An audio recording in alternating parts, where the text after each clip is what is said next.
সাভারে startup world cup Bangladesh ২০২৫ grand final.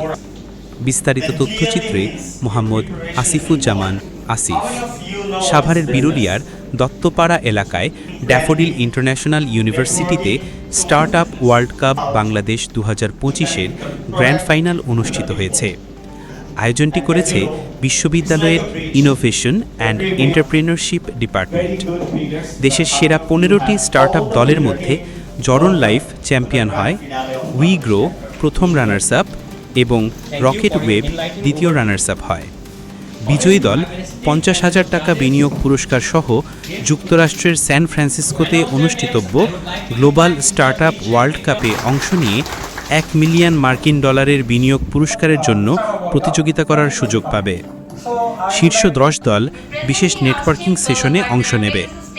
বিজয়ীদের হাতে পুরস্কার তুলে দেন ঢাকা স্টক এক্সচেঞ্জ পিএলসি এর চেয়ারম্যান মুমিনুল ইসলাম, ড্যাফোডিল ফ্যামিলির চেয়ারম্যান ডক্টর সবুর খান, বিশ্ববিদ্যালয়ের ভাইস চ্যান্সেলর অধ্যাপক ডক্টর এম.আর. কবির এবং প্রো ভাইস চ্যান্সেলর অধ্যাপক মোহাম্মদ মাসুম ইকবাল।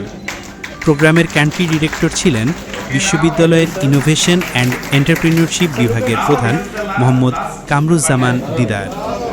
বিচারক প্যানেলে ছিলেন আন্তর্জাতিক ও জাতীয় পর্যায়ের বিশেষজ্ঞরা, যার মধ্যে পেগাসাস টেক ভেঞ্চার্সের পার্টনার মিস্টার উইলিয়াম রেইকার্ড উল্লেখযোগ্য।